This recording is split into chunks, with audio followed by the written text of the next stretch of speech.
Hello दोस्तों, आप सभी का स्वागत है आपके अपने यूट्यूब चैनल आर्केडियन केमिस्ट्री में। आज हम लोग पढ़ेंगे क्लास 12th में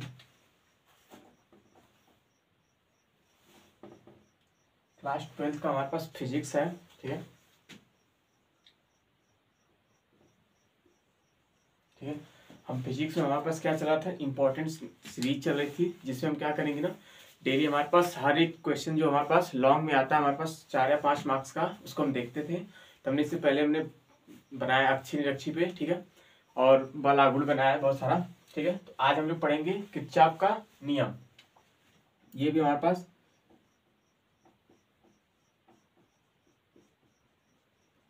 किरचॉफ का नियम यानी किरचॉफ लॉ।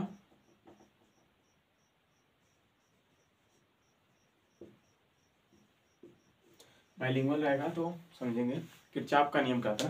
पर समझते हैं ना, किरचॉफ ने हमारे पास 1942 में ना, सॉरी 1842 में, 84 यानी 1842 में दो नियम दिया ना इन्होंने, दो नियम दिया। इसे क्या कहते हैं, किरचॉफ का नियम दिया ना। इस नियम से होता है क्या ना, इस नियम से मानते हैं हमारे पास कोई जटिल से जटिल, जैसे मानते हैं हमारे पास कोई परिपथ है, जैसे हमने पढ़ा है या तो समांतर क्रम हो या श्रेणी क्रम में हो, लेकिन हमारे पास अगर ऐसा फिगर आ जाए इस जंक्शन में हमें निकालना हो कि इस पे धारा क्या होगी। ठीक है, तो हम कैसे निकालेंगे ना, यही पास हमारे पास किरचॉफ ने 1842 में दो नियम दिया। इन्होंने इस नियम को इसलिए दिया क्योंकि जो हमारे पास कोई जटिल से जटिल क्या हो परिपथ, उसमें हम क्या करें, धारा का मान ज्ञात कर सकते। इन्होंने प्रथम नियम दिया, जिसे प्रथम नियम कहते हैं। क्या समझेंगे, हालांकि ये तो बस कॉमन चीज थी। हालांकि तो इन्होंने कितने नियम दिए, दो नियम दिए। पहला क्या था, पहला नियम, या इसे क्या कहते हैं, संधि का नियम, या इसे कहते हैं धारा का नियम। धारा का नियम यानी फर्स्ट लॉ, ये संधि मतलब एडिशन लॉ है, और ये करंट नियम है ना। चलिए, दूसरा क्या था हमारे पास, द्वितीय नियम या दूसरा नियम, इसे क्या कहते हैं, बोल्ट का नियम यानी बोल्ट का नियम। और ये तीसरा क्या हो जाएगा, और संधि लूप का नियम, लूप लॉ। हो गया, ध्यान समझते हैं। हमारे पास क्या है, किरचॉफ नाम का एक वैज्ञानिक है, जिन्होंने हमारे पास क्या किया था, 1842 में दो नियम दिया था। इनके नियम के अनुसार हम क्या करते हैं, किसी भी परिपथ में हमारे पास जटिल से जटिल परिपथ होगा, उसमें क्या करते हैं, धारा का मान डिफाइन करते हैं। इन्होंने पहला नियम दिया था जिसे संधि का नियम या धारा का नियम कहते हैं। दूसरा नियम दिया था जिसे बोल्ट का नियम या लूप का नियम कहते हैं। ठीक है, लूप कहिए चाहे पास कहिए ना, एक ही बात है। ठीक है, चलिए ये हो गया। तो इसके बाद ऐसी ओवरऑल समझते हैं, इसके बाद हम डिफिनेशन आपको बता देंगे। पहला नियम क्या करता है ना, जैसे ऐसे समझते हैं ना, जैसे हमारे पास ये है, ये हमारे पास कोई जंक्शन है, यानी हमारे पास कोई संधि है, तो हमारे पास क्या होगा, जब चौराहा होता है, चौराहा पे हर दिशा से गाड़ियां आती रहती हैं, यानी चौराहे पे हर रोड मिल रहा रहता है, कोई रोड आ रहा है कोई रोड जा रहा है। ठीक है, ऐसा हो गया। चलिए मानते ऐसे ही होगा ना, कुछ आ रही कुछ जा रही। तो प्रथम नियम या संधि नियम या धारक नियम क्या कहता है, किसी भी जंक्शन पे यानी किसी भी संधि पर मिलने वाली सभी धाराएं जो होती हैं क्या होगा, उनका योग अगर करेंगे तो कितना आएगा, 0 आएगा। पहला नियम हमारे पास यही कहता है, किसी भी संधि पर मिलने वाली समस्त धाराओं का बीजगणितीय योग, बीजगणितीय योग क्या होता है, सिग्मा होता है, तो सिग्मा आई क्या होगा हमारे पास, 0 होगा। यहाँ पास क्या कहलाता है, प्रथम नियम। यानी किरचॉफ का फर्स्ट लॉ क्या कहता है, संधि का नियम या धारक नियम। एनी जंक्शन, ठीक है, एनी जंक्शन जो हमारे पास ये कोई भी जंक्शन है, उसमें क्या होगा, टोटल है हमारे पास करंट, टोटल करंट जो कि वो क्या होगा, 0 होगा। यानी किसी भी संधि पर मिलने वाली समस्त धाराओं का बीजगणितीय योग क्या होगा, 0 होगा। इसका स्क्रीनशॉट लीजिए, उसका डिफिनेशन समझेंगे। तो डिफिनेशन हमारे पास क्या हो जाएगी, थोड़ा सा से पहला भी समझ लेते, उसका दूसरा समझेंगे ना। तो ये हमारे पास हेडिंग हो जाएंगे, जिसमें क्या लिखेंगे, इस किरचॉफ के अनुसार ऐसा भी लिख सकते हैं, किरचॉफ का प्रथम नियम कहता है, लिखेंगे इस नियम के अनुसार क्या होता है, किसी भी संधि पर मिलने वाली समस्त मतलब सभी मिलने वाली समस्त धाराओं का बीजगणितीय बीजगणितीय योग क्या होता है, शून्य होता है।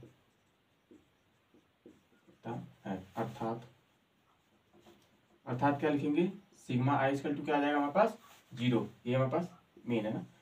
देन फर्स्ट लॉ क्या कहता है इस नियम के according to this law, any junction, ठीक है, जो हमारे पास किसी भी संधि पर हमारे पास मिलने वाली समझ धारा क्या है, शून्य है, ठीक है। तो हो गया।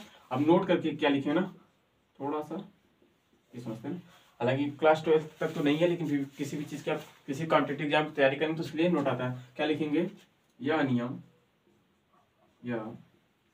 नियम ऊर्जा संरक्षण पर आधारित है, ठीक है। पहले साइंस समझते हैं। हमारे पास फर्स्ट लॉ क्या कहता है, फर्स्ट लॉ कहता है कि इसके अनुसार क्या है, किसी भी संधि पर मिलने वाली समझ धाराओं का बीजगणितीय क्या होगा, शून्य होगा। अर्थात सिग्मा आई, सिग्मा मतलब क्या आता है, बीजगणितीय हो गया, आई का मतलब धारा है, बराबर 0, यानी बीजगणितीय क्या होगा, शून्य होगा। नोट क्या है, यह नियम क्या करता है, ऊर्जा संरक्षण को प्रदर्शित करता है, यानी ऊर्जा संरक्षण पर आधारित है। यहाँ तक नोट कीजिए, एक स्क्रीनशॉट, उसके बाद आगे देखेंगे। चलिए हो गया। अब ध्यान समझते हैं ना, ये हो गया। मानते हैं हमारे पास, ये हमारे पास कोई जंक्शन है, इस पे मानते हैं 4, मानते 5 ली है, मानते धारा 2 जा रही है और 3 आ रही है ना, ऐसे मानते हैं। हो गया। चलिए इसे थोड़ा सा अलग समझाते हैं। आप इतना का स्क्रीनशॉट लीजिए, उसके बाद देखते हैं। ठीक है, स्क्रीनशॉट।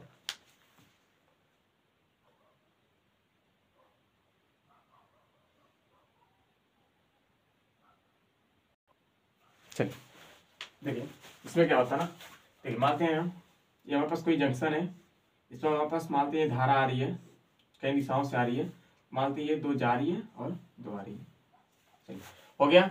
तो ऐसा सवाल हमारे पास बोर्ड एग्जाम में भी आता है, हालांकि कॉम्पिटेटिव एग्जाम में भी आता है, जिसको देखेंगे ना, पहले समझते इसमें नोट करके। यानी किस, ये मानते हैं हमारे पास I1 है, ये I2 है, ये I3 है, ये I4, ये I5 मानते हैं। अब इसमें क्या लिखेंगे ना, जो हमारे पास धारा आ रही है, ठीक है, जो धारा आ रही है उसको हम क्या करेंगे, प्लस करेंगे, और जो धारा दूर जा रही है उसको क्या करेंगे, माइनस करेंगे। यानी आने वाली धारा को क्या करेंगे, ऐड करेंगे, और जाने वाली धारा को घटाएंगे, ठीक है, यानी माइनस करेंगे। अब ध्यान समझते हैं, ये हमारे पास हो गया। जो धारा आ रही है उसको क्या करेंगे, ऐड करेंगे। तो आप इसमें आ कौन सी रही, 3 वाली आ रही है, 4 वाली और 5 वाली, तो इसकी क्या हो जाएगा, 3 आ रही है। ये हमारे पास जंक्शन है, ठीक है, इन जंक्शन पे ये इधर आ रही है, ये भी आ रहा है और ये आ रहा है, और ये सब क्या करें, ये जा रहे हैं जंक्शन से, ये दूर जा रहे हैं, ये तीनों क्या है, जंक्शन पास है। तो जो पास में आता है उसको क्या करते हैं, प्लस ले लेंगे। हो गया। उसके बाद और जो जंक्शन से दूर जा रहा है उसको क्या लेंगे, माइनस में। तो I1 minus I2 equal to क्या होता है, 0। ये नियम ही कहता है सिग्मा आई इक्वल टू क्या होता है, 0। किसी भी संधि में मिलने वाली समझ धाराओं का बीजगणितीय क्या होता है, शून्य होता है। तो हमने यही लिख लिया। 3 वाला आ रहा है इसके पास में, 4 वाला और 5 वाला, तो ये किसमें होगा, प्लस में, यानी लिख देंगे संधि की तरफ आने वाली धारा प्लस तथा दूर जाने वाली धारा माइनस होती है। हो गया, ये हो गया।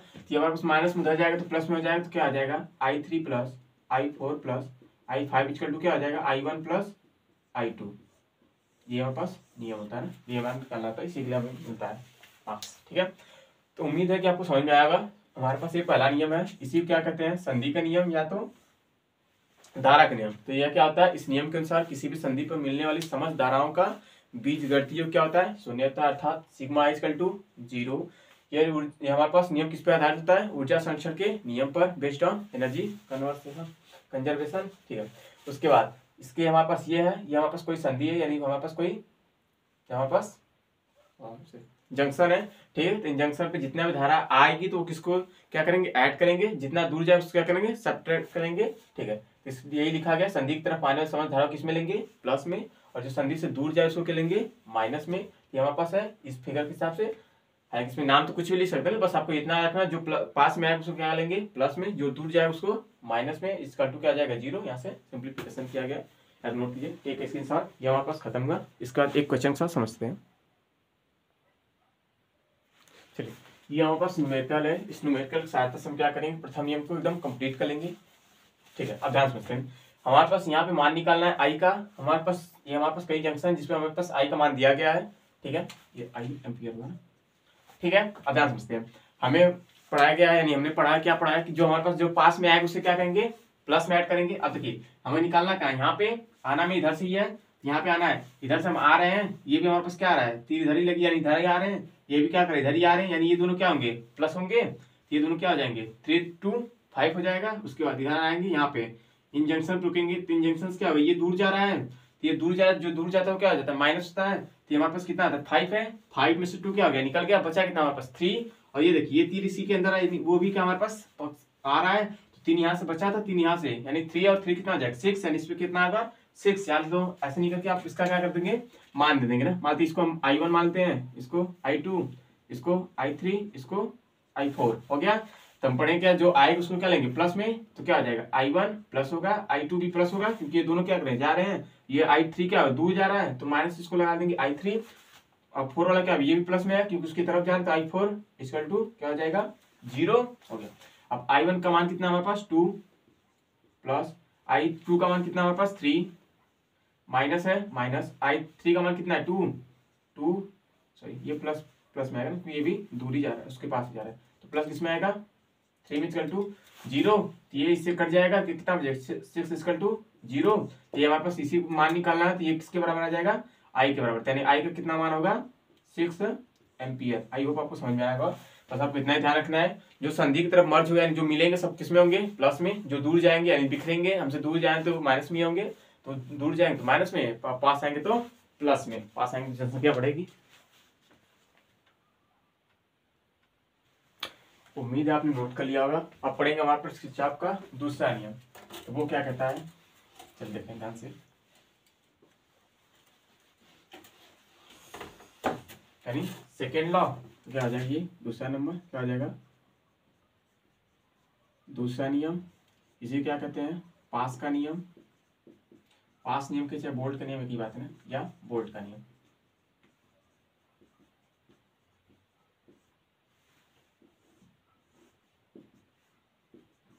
चलिए अब ध्यान समझते हैं, यहाँ पास क्या है, दूसरा नियम या पास का नियम या बोल्ट का नियम, सब क्या है एक ही है। अब ध्यान समझते हैं इसमें क्या होता है। देखिए ये भी हमारे पास क्या, इस नियम के अनुसार ना, यानी इस नियम के अनुसार जो हमारे पास पहले तो ऐसे समझते हैं ना, ये हमारे पास इसका फार्मूला होता है ना, sigma I equal to sigma I R equal to sigma E. अब ध्यान समझते हैं, आई हमारे पास क्या है एम्पियर है, आर क्या है रेजिस्टेंस है, और ई क्या इलेक्ट्रोमोटिव फोर्स है, यानी धारा है, प्रतिरोध है, और विद्युत वाहक बल है। चलिए अब यहाँ देखिए डिफिनेशन कैसे बनाएंगे ना, थोड़ा सा इस पे फोकस करेंगे। चलिए तो क्या हो जाएगा, इस नियम के अनुसार ये देखिए ना, ये नियम कब लागू ना, कोई हमारे पास बंद क्लोज होना चाहिए ना, कोई भी हमारे पास सर्किट, जैसे हमारे पास जैसे ये सर्किट है ना, अगर यहाँ पे ओम लगा दी, यहाँ पे ओम लगा दी, यहाँ पे इसमें धारा वाहन, ये हमारे पास क्या है क्लोज बंद है, यानी हमारे पास सर्किट क्या है क्लोज है। तो ये नियम किस पे लागू होता है, किसी क्लोज पे। तो कैसे लिखेंगे ना, इस नियम के अनुसार किसी बंद परिपथ में, ठीक, इस नियम के अनुसार किसी बंद परिपथ में, ये हमारे पास धारा है, धारा तथा ये हमारे पास क्या है प्रतिरोध, धारा तथा प्रतिरोध का बीजगणितीय योग, इसका मतलब क्या होता है बीजगणितीय योग, बीजगणितीय योग उसमें बहने वाले विद्युत वाहक के बीजगणितीय योग के क्या होता है बराबर होता है। हम सोचते हैं हमारे पास है क्या, इस नियम के अनुसार किसी बंद परिपथ में बहने वाली धारा एवं उसके संगत प्रतिरोध का बीजगणितीय योग उसमें बहने वाले विद्युत वाहक बल के बीजगणितीय योग के, ये ई नहीं है ना, ये हमारे पास सिग्मा है ना, ऐसे बनता है। अब एडजस्टिंग, ठीक है, तो देख सिग्मा का मतलब बीजगणितीय हो गया, आई का मतलब क्या हो गया धारा हो गया, आर का मतलब क्या हो गया प्रतिरोध, और ई का मतलब विद्युत वाहक बल, एम्पियर यानी करंट हो गया, ये रेजिस्टेंस हो गया, इलेक्ट्रोमोटिव फोर्स हो गया। हालांकि हम यहीं से देखते हैं ये आई गुणे क्या है आर है, और ये क्या है बीजगणितीय योग है, ई क्या है विद्युत वाहक बल। तो इस नियम के अनुसार किसी बंद परिपथ में बहने वाला जो हमारे पास धारा है तथा उसके संगत प्रतिरोध का बीजगणितीय योग उसमें बहने वाले विद्युत वाहक बल के बीजगणितीय योग के बराबर होगा, यही होगा। चलिए तो लिख लेंगे, इसकी डिफिनेशन क्या आ जाएगी,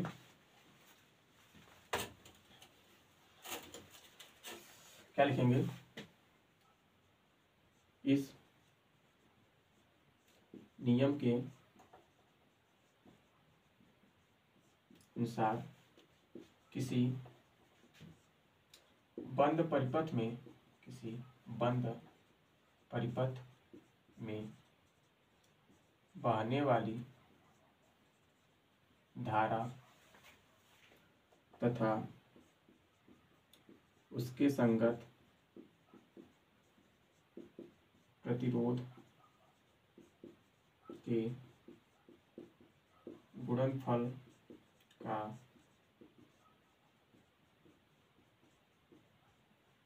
बीजगणितीय योग उसमें बहने वाले विद्युत वाहक बल के बीजगणितीय योग के क्या होता है, बराबर होता है। हो गया, आई उम्मीद समझाएगा। I hope. तो क्या आता है, इस नियम के अनुसार किसी क्लोज हमारे पास सर्किट है, किसी क्लोज सर्किट में जो हमारा एम्पियर क्या करें, करंट जो फ्लो करता है उस करंट एंड हमारे पास रेजिस्टेंस के मल्टीप्लाई का जो हमारे पास सम होगा यानी योग होगा, वो उसमें बहने वाले इलेक्ट्रोमोटिव फोर्स के सम के इक्वल होगा। यानी अर्थात क्या लिखेंगे ना, ये हमारे पास सिग्मा है, sigma I into R equal to किसके बराबर होगा, सिग्मा ई के। ये हमारे पास क्या है, ये नियम है। यहाँ से आप डिफिनेशन भी बना सकते हैं, एकदम इजी है। आपको ये नहीं है, अगर ये आता तभी डिफिनेशन लिख सकते हैं। क्या है हमारे पास, आई है, आई क्या है, एम्पियर है यानी करंट है, आर क्या है, रेजिस्टेंस है, ई क्या है हमारे पास, इलेक्ट्रोमोटिव फोर्स है।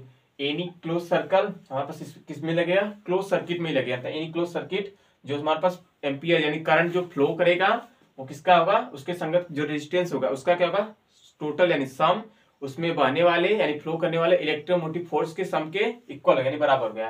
यानी इस नियम के अनुसार किसी बंद परिपथ में बहने वाली धारा एवं उसका प्रतिरोध का ये क्या, दोनों का मल्टीप्लाई यानी गुणनफल का सम जो होगा, सम कहते हैं बीजगणितीय योग उसमें बहने वाले विद्युत वाहक बल के बीजगणितीय योग के बराबर होता है। आई होप यहाँ से समझ जाएगा, इसे नोट करेंगे। उसके बाद नोट करके क्या लिखेंगे, नोट यह ऊर्जा संरक्षण पर आधारित है। ठीक है, आई होप यहाँ समझ आएगा। ध्यान दीजिए, आई थिंक हमने उसमें ऊर्जा संरक्षण लिखा है फर्स्ट लॉ पे, फर्स्ट लॉ ऊर्जा संरक्षण नहीं, सेकेंड लॉ ऊर्जा संरक्षण पे, फर्स्ट लॉ हमारे पास आवेश संरक्षण पे आधारित ना, उसमें आप करेक्शन कर लीजिएगा। ठीक है, ध्यान समझिए, पहला नियम किस पे आधारित है, आवेश संरक्षण के नियम पे, और सेकेंड नियम किस पे है, ऊर्जा संरक्षण पे नियम। या तो नोट कीजिए, टेक ए स्क्रीनशॉट। चलिए, आई होप आपने नोट कर लिया होगा। ठीक है, अब समझेंगे इसका हमारे पास जो डेरिवेशन आता है ना, थोड़ा सा ही है, बस उसको देख लेते हैं। जैसे मानते हैं हमारे पास, देखिए इसमें होता क्या ना, एक क्लोज सर्किल होगा यानी क्लोज, तो इसमें होता क्या ना, हमारे पास दो तार होते हैं,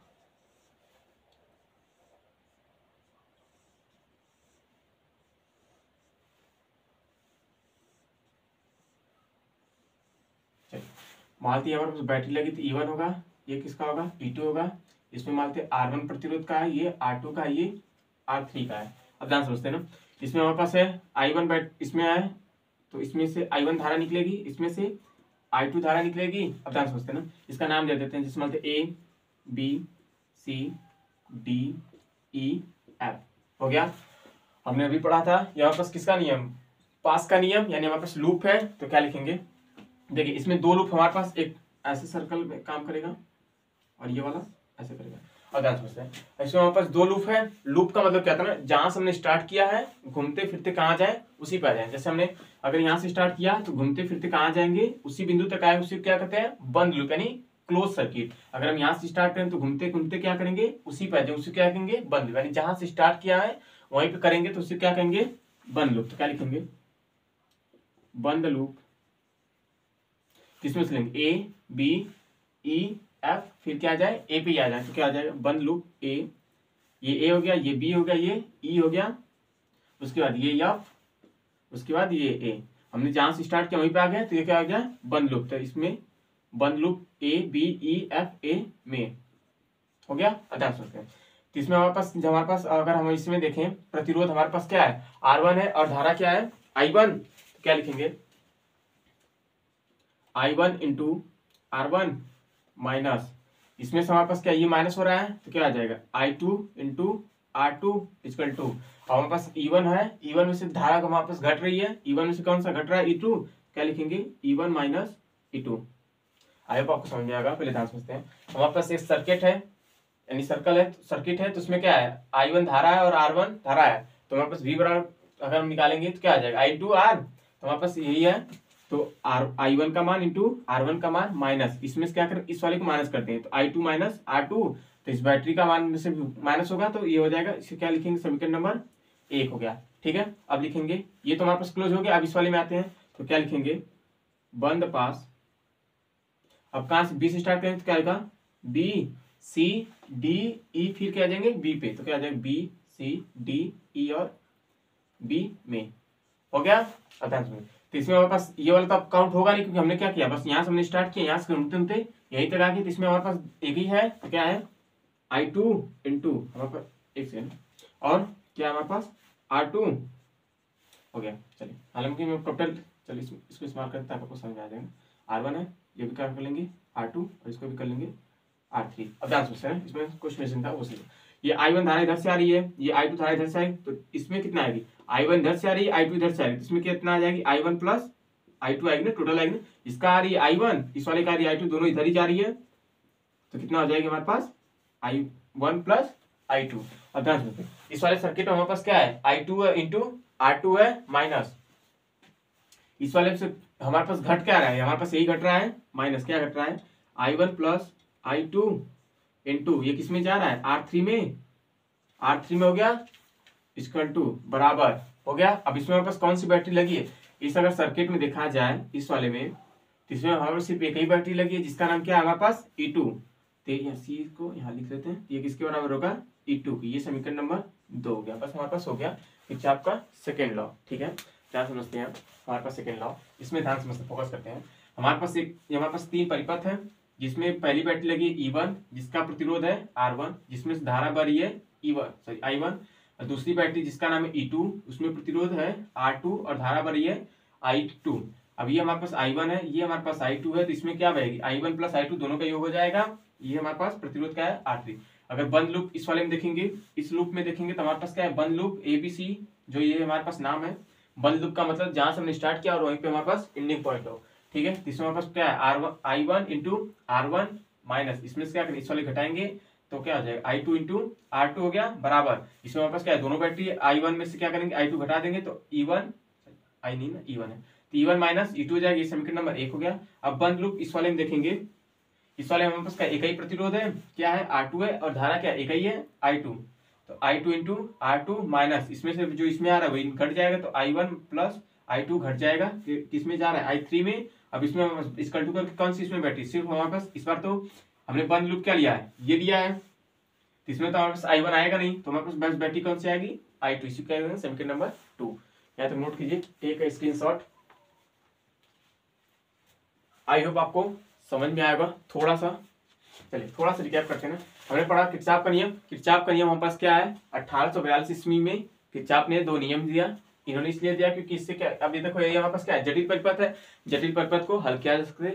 पहला नियम संधि का नियम या धारा का नियम, इस नियम के अनुसार किसी भी संधि पर मिलने वाली समस्त धाराओं का बीजगणितीय योग क्या होता है 0 होता है। यह किस पर आधारित है आवेश संरक्षण पे ना, ऊर्जा लिखा था लेकिन वो गलत है ना, ऊर्जा संरक्षण सेकंड लॉ पे ना, तो उसको नोट कर लेंगे ना, अगर नोट किया तो थोड़ा सा करेक्शन कर लेंगे। हमारे पास किस पे होता है आवेश संरक्षण पे। ठीक है, तो हो गया। उसके बाद दूसरी नियम क्या कहता है, किसी भी बंद परिपथ में यानी बंद लूप में जो हमारे पास धारा बहती है और उसका जो प्रतिरोध है उसका बीजगणितीय योग उसमें बहने वाले विद्युत वाहक बल के बराबर होता है। और ये दूसरी नियम किस पे निर्भर है आवेश संरक्षण नियम पर। उसके बाद ये डेरिवेशन हमने यहाँ कंप्लीट किया, यहाँ तक स्क्रीनशॉट लीजिए। अगर वीडियो पसंद आई हो तो एक लाइक और एक कमेंट जरूर कीजिएगा, अगर नहीं समझ आए तो कमेंट करके जरूर बताइएगा, आपको दोबारा से थोड़ा इजी वे समझा दिया जाएगा। Thank you.